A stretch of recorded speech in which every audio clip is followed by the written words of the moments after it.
Bueno, muy buenos días. Primero, obviamente agradecer que nos hayan hecho esta invitación de hacer esta presentación, porque para nosotros es sumamente importante trabajar con los equipos. Una, que entiendan cuál es nuestro trabajo todos los días cuando vamos a los servicios, a revisar la indicación de antibiótico, a ver cuál es la mejor indicación. Y además porque para nosotros es importante poder llegar a acuerdos, llegar a consensos muchas veces, porque independiente de que existan recomendaciones, cada paciente que nosotros enfrentamos, que nosotros vemos muchas veces tienen condiciones especiales en que uno tiene que ir modificando la indicación. La verdad, el título es bastante extenso para nosotros porque cada una de las posibles infecciones que un paciente urológico pueda tener es bastante amplio y además la variedad de antibióticos que tenemos para cada caso también es bien extensa. Entonces, como tampoco la idea es aburrir, la verdad es que yo lo concentré y es más bien un resumen en las situaciones clínicas generales en las que existen recomendaciones para usar antibióticos y después podemos discutir algunas cosas más específicas. Y lo primero que puede llamar la atención es por qué nosotros somos tan insistentes en decirles, miren, este antibiótico mejor bajemos el espectro, simplemente suspendamos antibióticos o acortemos los días. Y esto tiene que ver con que el tema de resistencia de antimicrobianos es un tema global y es un tema sumamente importante, en que el impacto que tenemos en estos momentos se consideran alrededor de 700.000 muertes en pacientes producto de que tienen una infección a un antibiótico resistente. Y no solo tiene que ver con un problema actual, si seguimos con las mismas conductas de prescripción de antibióticos, en 2050 se va a ser la principal causa de muerte el uso o la consecuencia del uso indiscriminado de antibióticos por la generación de microorganismos multidrogos resistentes. Y además tiene un impacto directo en mortalidad. Estos son datos de infecciones por estafilococo aureus, que probablemente lo han escuchado, en que cuando este es sensible, la mortalidad asociada a esa infección es del 11%, pero si tiene resistencia a vancomicina, esta se duplica. Por lo tanto, el tener microorganismos resistentes es algo que impacta no solo a nivel global, sino que además en la evolución que van a tener nuestros pacientes. Y lo vemos específicamente en urología. Acá, bueno, no se alcanza a ver este lado, estos son los microorganismos y son las tasas de resistencia. Las tasas de resistencia que tenemos con respecto a los microorganismos más frecuentes. Y si ven en términos generales, hasta antibióticos un poquito más de alto espectro. Actualmente es casi tirar una moneda poder decidir qué antibiótico empírico podemos usar con seguridad. Porque las tasas de resistencia son amplias. Si lo vemos a nivel mundial, esto es resistencia a ciprofloxacino, un antibiótico que nos gusta mucho usar en pacientes urológicos porque tiene muy buena llegada a tejido urológico, y a nivel genitourinario, a nivel mundial ya tenemos varias tasas de resistencia, y lo mismo que ceftriaxona, que tal vez son los antimicrobianos más frecuentes o que más usamos como primera línea. Y ustedes me dirán, bueno, estos son datos globales, son datos que probablemente dan en Europa, pero si nosotros vemos los datos locales, los datos de los urocultivos que ustedes toman en pacientes hospitalizados, esto está seleccionado solo de urología, no es de todo el hospital, y se excluye en pacientes ambulatorios. Tenemos que lejos los microorganismos más frecuentes son Escherichia coli y Enterococcus fecalis, que es lo que también se reporta en la literatura. Pero si nos vamos a de resistencia, para Enterococcus fecalis, miren cómo es ciprofloxacino. O sea, dejar empírico un ciprofloxacino, tanto para enterococo como para Escherichia coli, probablemente no está teniendo ningún efecto en ese paciente. Ustedes me dicen, nitrofurantoína, que también nos gusta harto de urología, tiene bastante buena sensibilidad, pero el problema es que la nitrofurantoína no tiene buena penetración a tejidos. No penetra bien a próstata, no entra al urotel, cuando tenemos infecciones bajas o no complicadas. Por lo tanto, tampoco está recomendado como para profilaxis o para tratar infecciones complejas. Y si vemos la sensibilidad a todos los otros antimicrobianos, persona, esta que está acá, probablemente nos va a ir un poco mejor, pero tampoco nos da ninguna seguridad. Esto es resultado de la prescripción que hacemos de los antibióticos. Y de hecho se estima o se dice de que el responsable de la resistencia antimicrobiana es que prescribimos muchos antibióticos. Y esto en temas general, en la comunidad médica general, hay un sobreuso de antibióticos porque es esperable que haya una falsa seguridad de que el paciente no se va a contagiar. Pero hemos visto que el paciente esté con antibióticos, hay hasta un 3 o 4% de posibilidades de fracaso.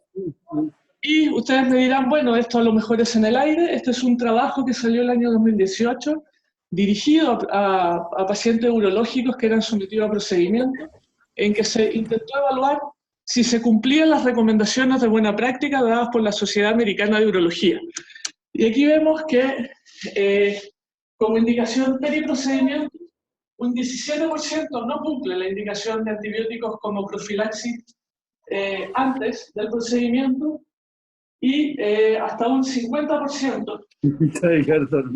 ¿No? En términos generales, existe un 60% de mal uso del antimicrobiano en urología respecto a las recomendaciones que hacen las distintas sociedades médicas. Ustedes me dirán, bueno, a lo mejor usamos menos. En este libro, la frecuencia de indicaciones excesivas por procedimiento. Y aquí se alcanza a ver de que de 29.000 procedimientos, cerca de un 40% tenían un exceso de antibióticos, de acuerdo a lo recomendado, con un promedio de 3 días o 4 días más de lo que está indicado. Y el tema de sobreuso antibiótico no solo tiene que ver con un tema de resistencia, sino que también un tema de seguridad para el paciente. Solo a modo de ejemplo, porque para nosotros ha sido un tema muy importante, el tema de la seguridad de fluorquinolona, en este caso ciprofloxacino, que es lo que más se utiliza. Y desde el año 2018 en adelante cada vez estamos viendo más alertas de seguridad de fluorquinolona, ciprofloxacino, levofloxacino, moxifloxacino.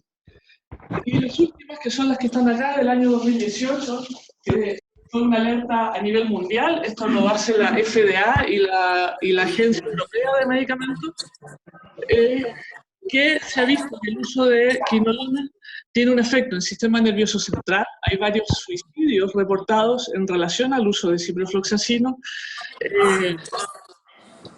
Tiene que ver además con mayor riesgo, no sé mucho de antes, alteraciones musculoesqueléticas, y lo último que se reportó es que hay de disección aórtica con el uso de antibiótico, que no tiene que ver necesariamente con uso prolongado, sino que dosis cortas también pueden tener estos efectos. Y por eso somos tan incisivos y muchas veces insistimos en que un antibiótico que no está muy bien recomendado su prolongación se vaya suspendiendo. Pero específicamente en urología, la verdad, como les decía, en vez de hablar de cada patología, yo lo agrupé en 4 situaciones clínicas a las que ustedes se ven enfrentados todos los días. 4 tipos de pacientes: el paciente que llega a un procedimiento quirúrgico o un procedimiento urológico que está asintomático y que se toma un urocultivo que está negativo; el paciente que está asintomático y que se toma el urocultivo previo al procedimiento y sale positivo; y los últimos dos casos son pacientes que presentan síntomas. Y en esto todas las guías son hacen mucho hincapié en que lo que más uno debe interrogar es la presencia de síntomas en el paciente que llega a someterse a un procedimiento. Síntomas como disuria, poliaquiuria y tenesmo, que son las aquí no ni la dolor ni la orina turbia, que es lo que habitualmente uno escucha, que no, o enfermería nos dice, mire, la orina está un poquito de mal olor, se ve fea, probablemente tiene una infección. Cuando hablamos de un paciente asintomático que tiene un urocultivo positivo, es una bacteriuria asintomática.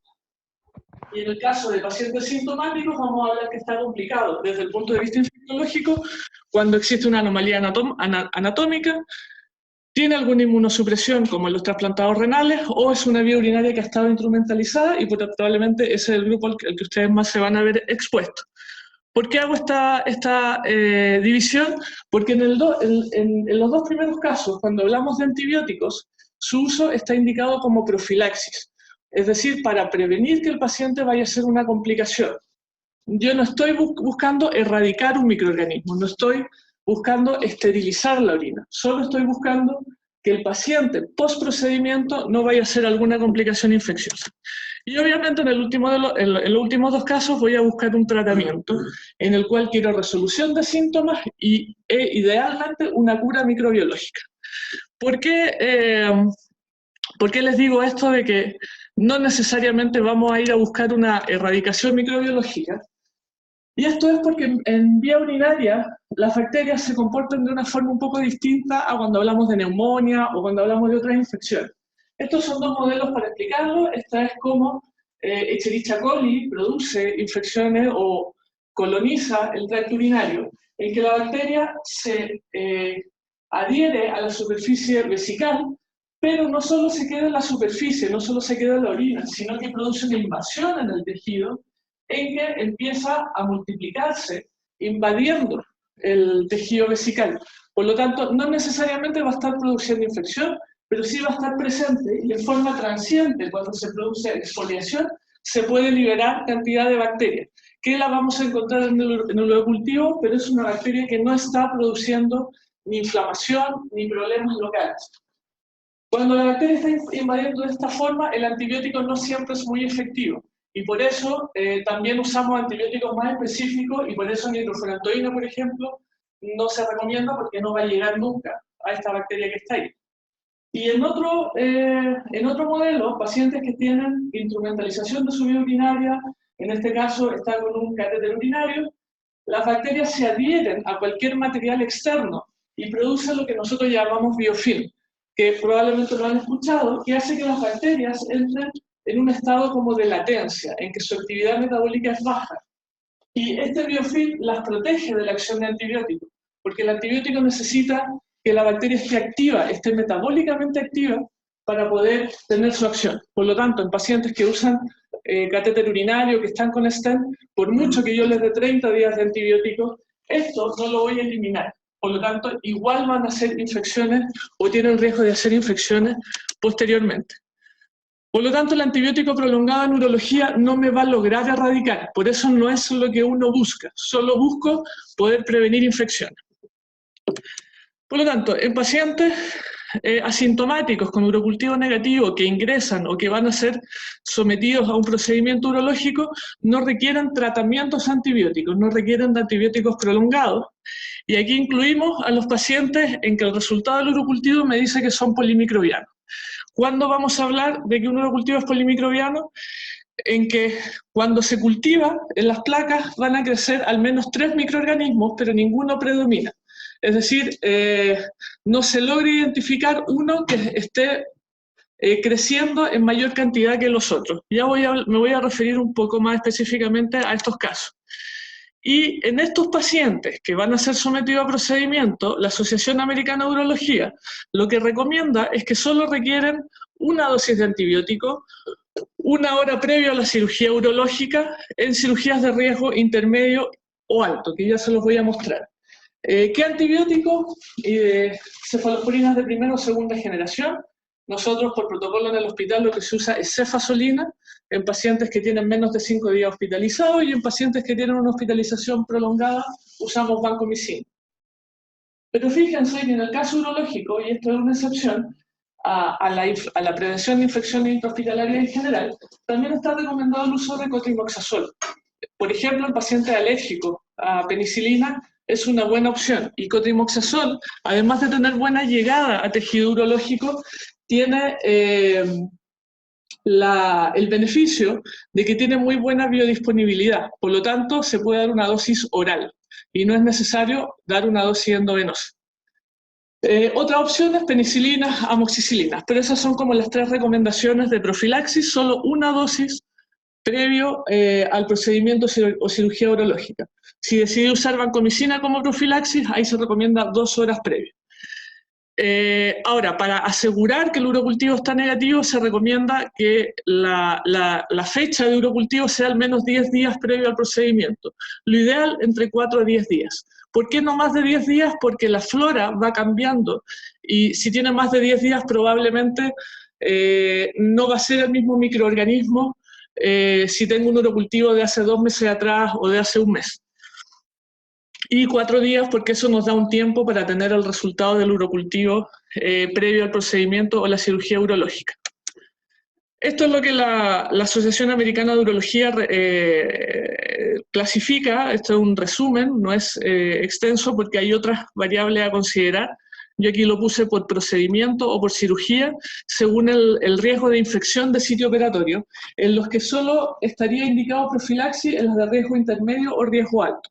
En las de bajo riesgo ni siquiera recomiendan necesariamente usar antibióticos, y esto está dado por los procedimientos en los cuales va a haber disrupción de la mucosa. Básicamente, cuando uno le queda la duda, o por no aprenderse de memoria todo, si es que se va a romper mucosa, más riesgo hay de hacer infecciones, más indicación hay de usar profilaxis.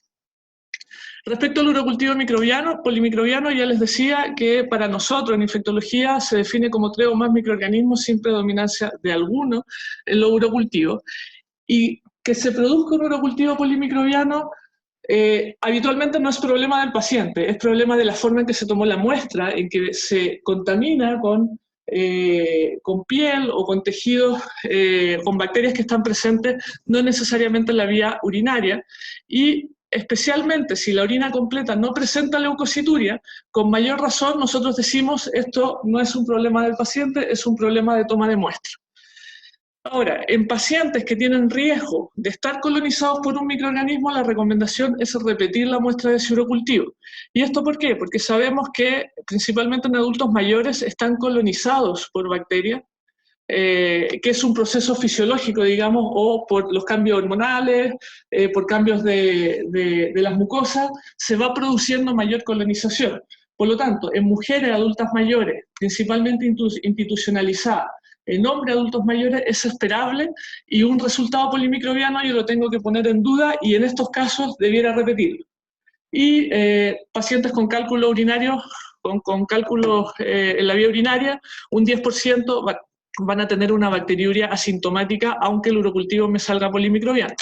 Por lo tanto, la recomendación es que si aparece un urocultivo polimicrobiano en ausencia de síntomas, con una orina completa sin leucocituria, en que es un paciente de bajo riesgo de colonización, se considera que está negativo. No es necesario repetir ni hacer ninguna otra intervención. Y en pacientes que en la orina completa me aparece leucocituria significativa, que tiene molestia inespecífica o que está en estos grupos que tienen mayor riesgo de estar colonizados, como historia de itus recurrentes, o yo sé que el paciente en los estudios que le he hecho está colonizado por una bacteria, especialmente si es resistente o si ha sido sometido a un procedimiento recientemente, sin antibiótico repetir el urocultivo, ya como para tratar de identificar, mejorando la técnica de la toma de muestra. ¿Y por qué sin antibiótico? Porque basta con que ustedes le den una dosis a un paciente de cualquier antibiótico para disminuir el rendimiento de los urocultivos. Y ese otro factor sumamente importante, si queremos realmente identificar cuál es el microorganismo que está colonizando o produciendo infección en el paciente, el urocultivo tiene que ser tomado sin ninguna dosis de antibiótico, lo más precoz posible. Cuando se repite el polimicrobiano o cuando no tengo tiempo de repetir este urocultivo y quiero dejar una profilaxis, uno debiera considerar que lo más frecuente que produce estas colonizaciones son los enterococos y las enterobacterias. Por lo tanto, si quisiera dejar algún tratamiento, va a ser dirigido a estos 2 microorganismos. ¿Vale? Por lo tanto, pacientes sintomáticos con urocultivo negativo o polimicrobiano sin factores de riesgo solo requieren su dosis de antibiótico previo al procedimiento. Respecto a bacteriuria sintomática, esta es la definición de bacteriuria sintomática que hace la ITSA, la Sociedad Americana de Infectología, en que es la presencia de un urocultivo positivo en cantidades significativas, que es independiente de la presencia de piuria. O sea, yo puedo tener una orina completa con leucocitos o con piocitos, pero si el paciente no tiene síntomas atribuibles a infección del tracto urinario, se catalogan como bacteriurias asintomáticas. Y en este caso, estas son las recomendaciones clásicas que se han mantenido. Las únicas situaciones en las que yo voy a buscar dirigidamente, voy a hacer un screening de bacteriuria asintomática es en mujeres embarazadas, que actualmente es la única indicación de realizar un tratamiento por el riesgo que tienen de hacer parto prematuro, y en pacientes previa a cirugía o procedimientos urológicos exclusivamente. Ahora, como les mencionaba previamente, para poder hacer esta definición es sumamente importante que el urocultivo sea preoperatorio entre 4 a 10 días antes de la cirugía. Un urocultivo antiguo no me asegura que sea el mismo microorganismo o la misma sensibilidad para indicar una profilaxis. Y en pacientes que tienen su vía urinaria instrumentalizada, que tienen un catéter urinario, que tienen un stent, hay que considerar que la colonización es por día. Así como un catéter urinario se presenta microorganismos en un 3 a 8% por día. O sea, un paciente con un catéter urinario al mes, el 100% va a tener un aislamiento microbiológico en orina, que no implica que tenga una infección, ¿sí? Solo que se formó este biofilm y está la presencia de bacterias. Ahora, uno diría, bueno, ¿por qué es tan real este riesgo o esta profilaxis en pacientes urológicos? Este es un trabajo reciente del 2019 en el que se determinó el riesgo de infección en pacientes que iban a cirugía urológica con bacteriuria asintomática según la definición de la ITS. En rojo tenemos los pacientes sin bacteriuria y se supone que en medio azul los pacientes con bacteriuria, y claramente tenemos que son pacientes que tienen más riesgo de hacer infecciones. Por eso en estos casos se recomienda una profilaxis un poco más extendida. Sin embargo, al hacer el análisis un poco más en detalle, se vio de que la bacteriuria por sí misma, o sea, en un paciente que solo tiene urocultivos positivos, en realidad no es un riesgo tan significativo para que haga infección. Pero sí son las cosas que están marcadas acá. Si el paciente tiene un cáncer urológico, si en los últimos 3 meses ha tenido otra manipulación de su tracto urinario, o si ha usado antibióticos en los últimos 3 meses, el riesgo de que ese paciente con bacteriuria hasta se puede quintuplicar, ¿sí? Por lo tanto, ese es el foco en el que yo voy a tener, o ese grupo de pacientes es en el que yo voy a tener que poner más atención respecto al uso de antibióticos. Ahora, muchas veces ustedes ven que nosotros nuestra recomendación en pacientes que ingresan para cirugía de próstata o para algún procedimiento, nosotros les decimos, mire, programe la cirugía, parte el antibiótico 24 horas previas y manténgala más o menos 3 días después. ¿De dónde viene esa recomendación? Básicamente son trabajos bastante antiguos, ya no hay, y cuando uno lee las guías, la referencia que hacen siempre es a este trabajo que es del año 87 y es uno previo del año 84, en que ha sido tan marcado que se ha mantenido esta recomendación en el tiempo. En que lo que ellos hicieron fue asignar 3 grupos, un grupo en que se le dio ciprofloxacino como profilaxis, recordemos que eran tiempos en que el ciprofloxacino sí servía porque la sensibilidad que teníamos de nuestras bacterias era bastante buena, por lo tanto se podía usar a ciega, en que se daba previo a la cirugía 2 dosis, un día previo a la cirugía y 3 a 4 días, un segundo grupo en que se prolongaba este esquema del grupo 1 al menos por 5 días, y un grupo 3 en que no tenían antibióticos. Claramente en un análisis que es muy simple para la época, los pacientes sin antibióticos presentaron, en las 2 primeras que son infecciones, presentaron muchos más casos que los pacientes que recibieron algún tipo de antibiótico. Pero lo que se observó acá es que en el grupo 1 y 2, que son los que recibieron antibióticos en terapia corta y en terapia prolongada, no hubo mayor diferencia en presentar complicaciones infecciosas. Por lo tanto, se determinó que usar una terapia cortada era igual de bueno que usar una terapia más prolongada, considerando que la terapia prolongada además me aumentaba el riesgo de reacciones adversas o indeseadas, como la infección por Clostridium difficile o la mayor aparición de estas bacterias multidrogoresistentes. Y es por eso que la recomendación, y que se ha mantenido, es que cuando un paciente tiene una bacteriuria asintomática que va a ser sometido a un procedimiento, se le da no necesariamente ciprofloxacino, sino que un antibiótico, idealmente o necesariamente dirigido con el urocultivo que yo tengo recientemente, el 24 horas antes, al menos que reciba 1 o 2 dosis, y lo prolongo hasta 72 horas. Tal vez algunos se preguntan, ¿habrá alguna recomendación de un antibiótico empírico en estos casos? O sea, cuando no tengo urocultivo, igual quiero dejar algún antibiótico, y solo les voy a recordar los datos locales. Esto es resistencia de enterococo, de Escherichia coli, y la última es de Klebsiella, que es la tercera en frecuencia que aparecen en el servicio, y la verdad es sumamente difícil hacer una recomendación porque la sensibilidad es tan variable que no necesariamente lo vamos a estar cubriendo efectivamente. Y es por eso la importancia que siempre, en el caso de profilaxis en bacteriuria asintomática, siempre debe guiarse con el resultado de un urocultivo preoperatorio tomado como máximo 10 días previo al procedimiento, ¿vale? Más que un antibiótico, usar un antibiótico a ciegas.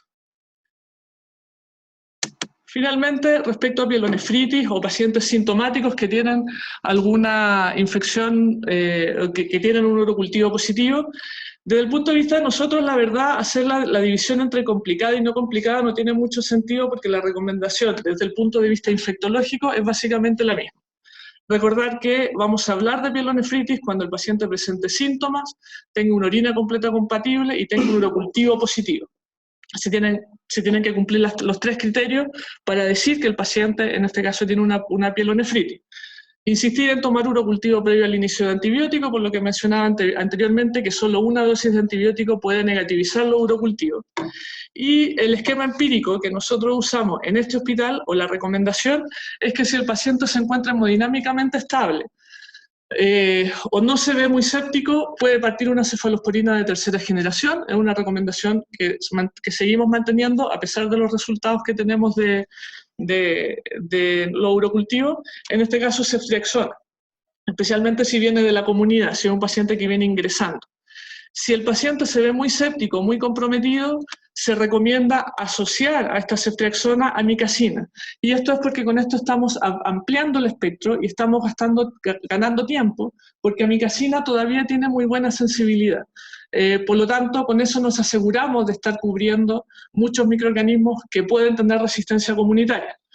¿Por qué no usar amicacina sola como tratamiento prolongado? Básicamente por la toxicidad. Porque cuando la asociamos solo la damos por 3 días, porque más de 3 días se va a asociar a que el paciente pueda hacer una falla renal por aminoglicosio o ototoxicidad por aminoglicosio. Entonces la damos asociada mientras tenemos el urocultivo y con el urocultivo damos un tratamiento dirigido, un tratamiento específico.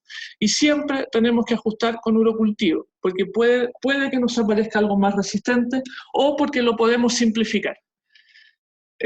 La pregunta, porque estas también son recomendaciones que van a depender de cada hospital, de cada país, de cada centro, porque depende de la susceptibilidad que tenga cada lugar de sus microorganismos, es cuánto tiempo las vamos a tratar.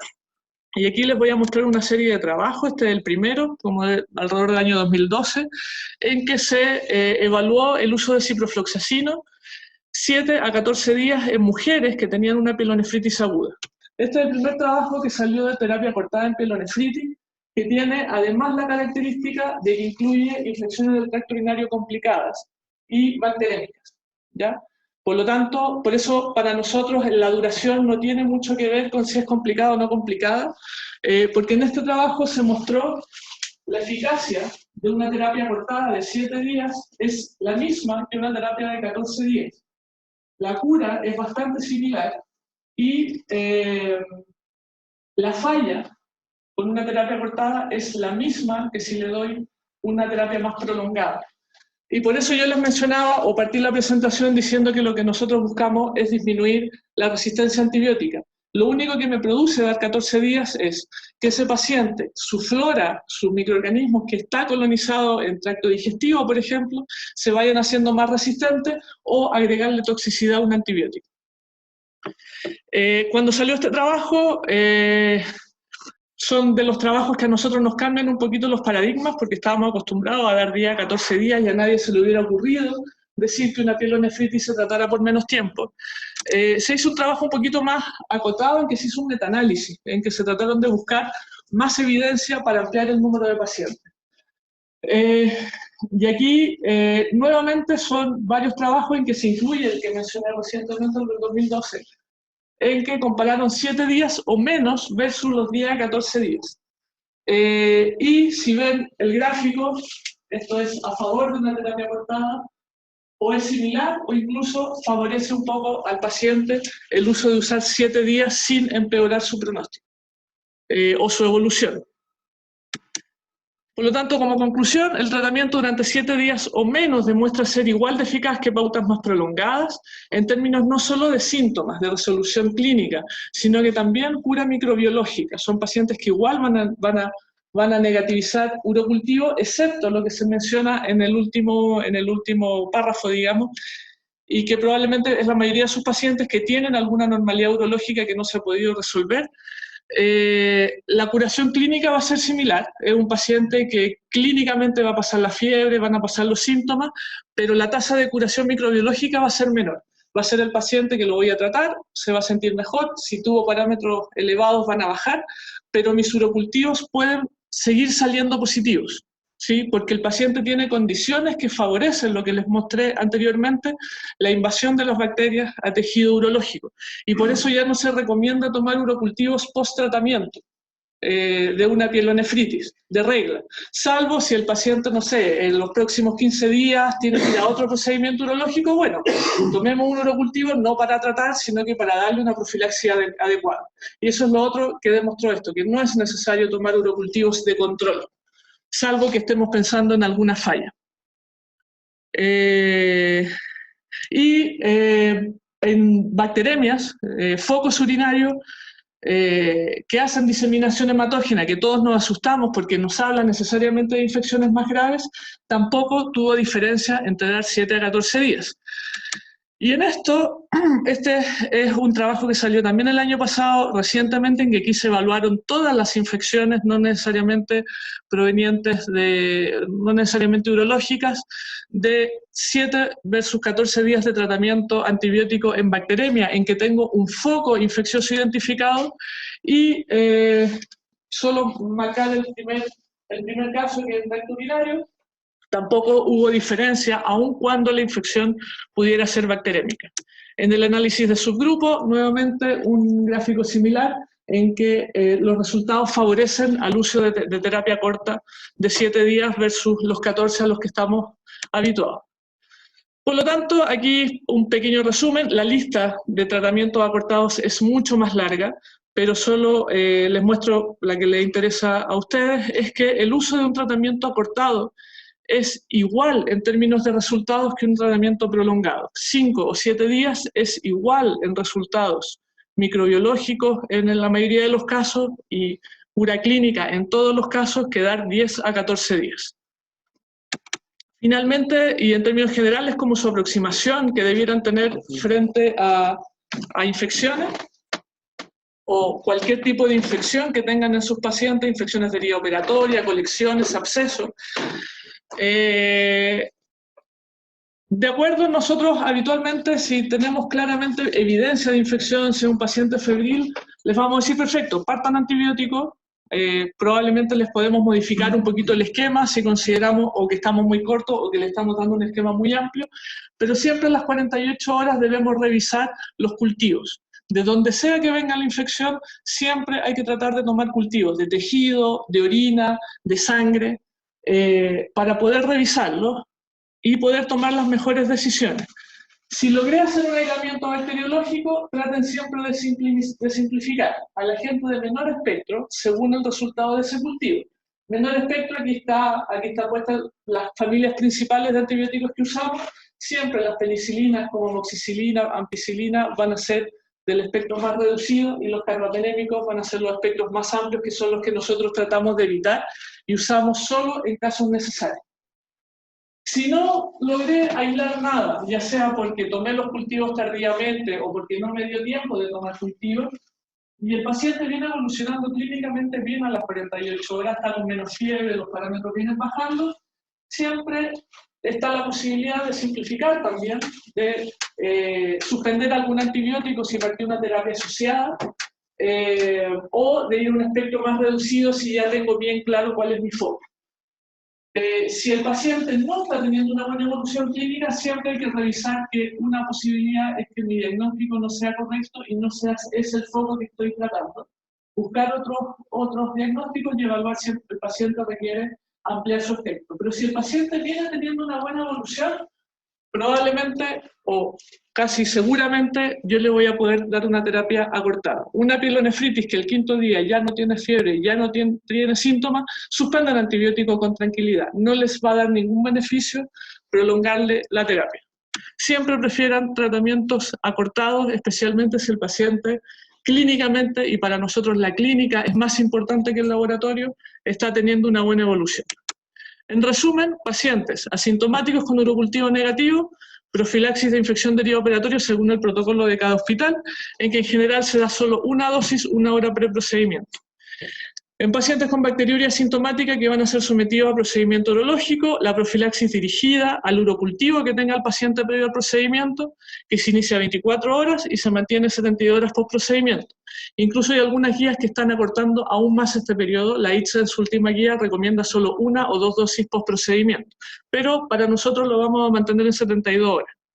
Y en las pielonefritis siempre tratamiento se puede partir un empírico, pero ajustar con el urocultivo 5 o 7 días según la evolución del paciente y resolución del cuadro, en que lo único que habría que agregar que en el caso de las complicadas, si ustedes ven que hay algún factor que es factible de ser resuelto, es sumamente importante resolverlo. Si el paciente tiene una obstrucción completa, intentar de poner un pigtail, por tratar de vencer eso, para poder optimizar el tratamiento antibiótico. El antibiótico no es la respuesta a todo y los pacientes muchas veces no se mejoran solo con antibióticos. En el caso de que haya que hacer un procedimiento, si es un procedimiento electivo y el paciente está asintomático, hay que diferirlo hasta que el paciente no tenga síntomas. Pero si es un procedimiento que a mí me va a ayudar a resolver la infección, uno pudiera esperar 24 horas o tener al menos un par de dosis de antibiótico para disminuir el riesgo de que haga bacteremias o que haga descargas sépticas producto del procedimiento. Eso. Gracias.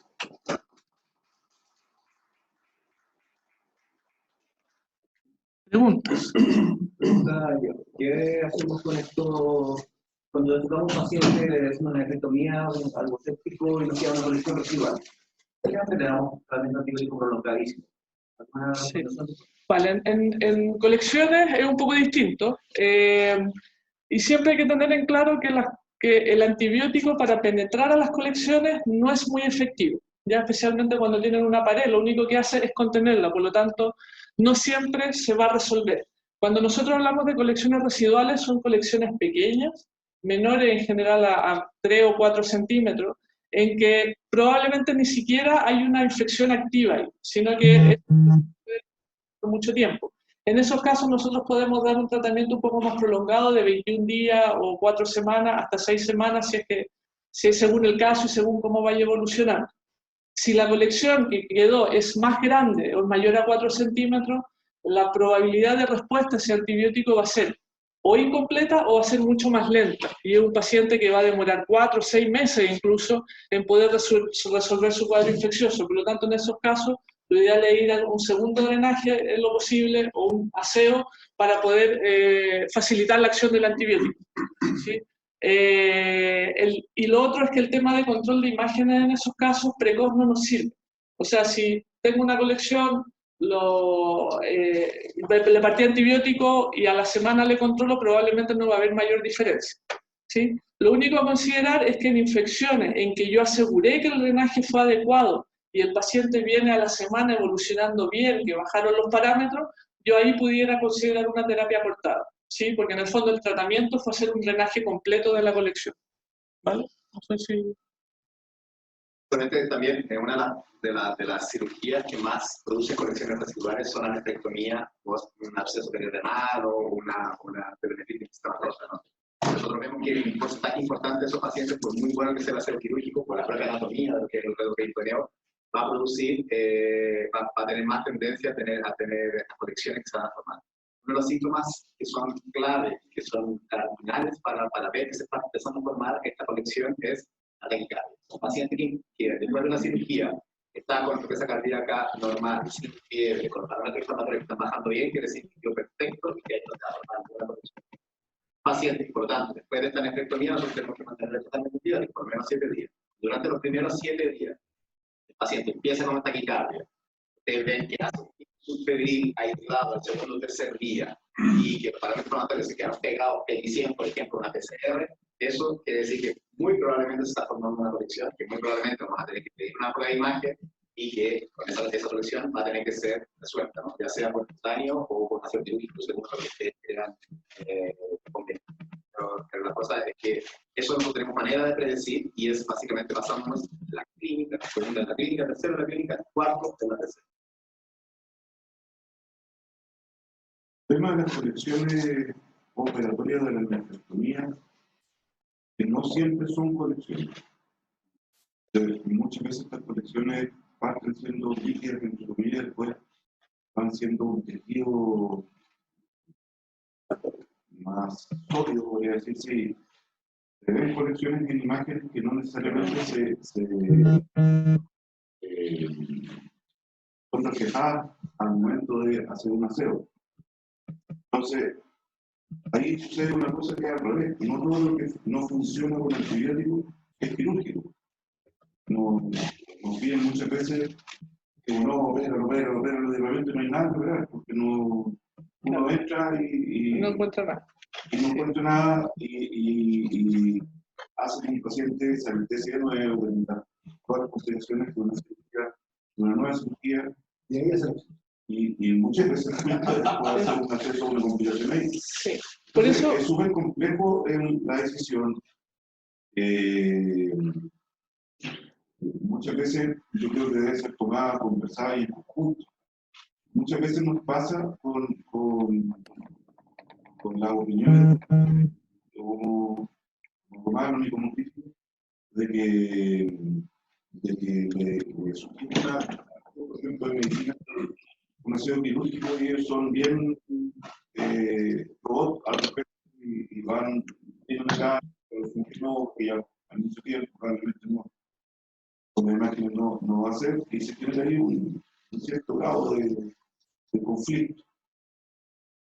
Creo que ese de pacientes en particular, los pacientes en los cuales se abre el retroperitoneal o se genera una colección, es un tema que en realidad hay que saber cómo se trabajar en un campo.